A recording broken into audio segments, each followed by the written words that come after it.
Untuk mensupport Belajar Bentar, kalian bisa mengklik subscribe. Halo, selamat datang di Belajar Bentar. Sekarang kita akan belajar Scratch mengenai blok kode if, then, else.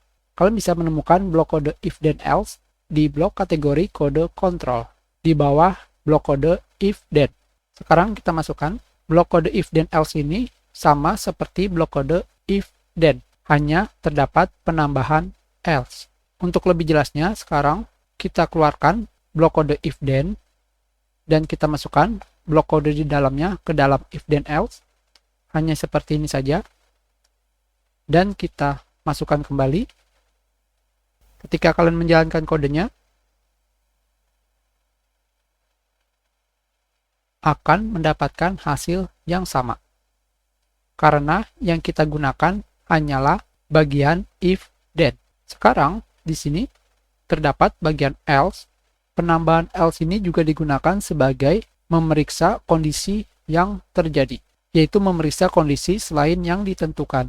Sebab sesuatu kondisi bisa terjadi dan bisa tidak terjadi, entah itu sebelum atau sesudahnya. Bisa terjadi hal yang diinginkan dan bisa terjadi hal yang tidak diinginkan. Kondisi bisa berbagai macamnya. Contohnya seperti ini. Ketika objek kucing kalian belum menyentuh garis merah, itu artinya kondisi if then belum terjadi. Jadi sekarang kita akan kembali memasukkan blok kode say seperti ini dan kita masukkan ke dalam else. Di sini kita akan memberikan teks harus menang. Jadi di sini jika objek kucing menyentuh garis merah, dia akan mengatakan menang. Selain itu, maka akan mengatakan harus menang. Else memiliki arti selain. Sekarang kita jalankan kodenya. Selama belum menyentuh garis merah, objek kucing akan mengatakan harus menang. Dan ketika sudah menyentuh garis merah, akan mengatakan menang.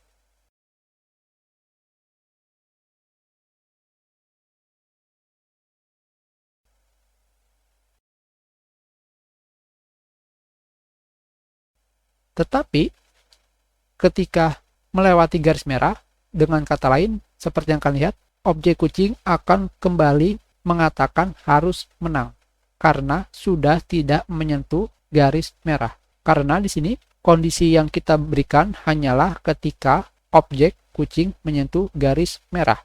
Jadi, selain tidak menyentuh garis merah, dia akan mengatakan harus menang. Memang sedikit aneh, untuk sementara hanya seperti ini saja. Kita sudahi pelajaran kita. Terima kasih. Jika ada yang ingin kalian tanyakan, kalian bisa menulis pertanyaan kalian di kolom komentar.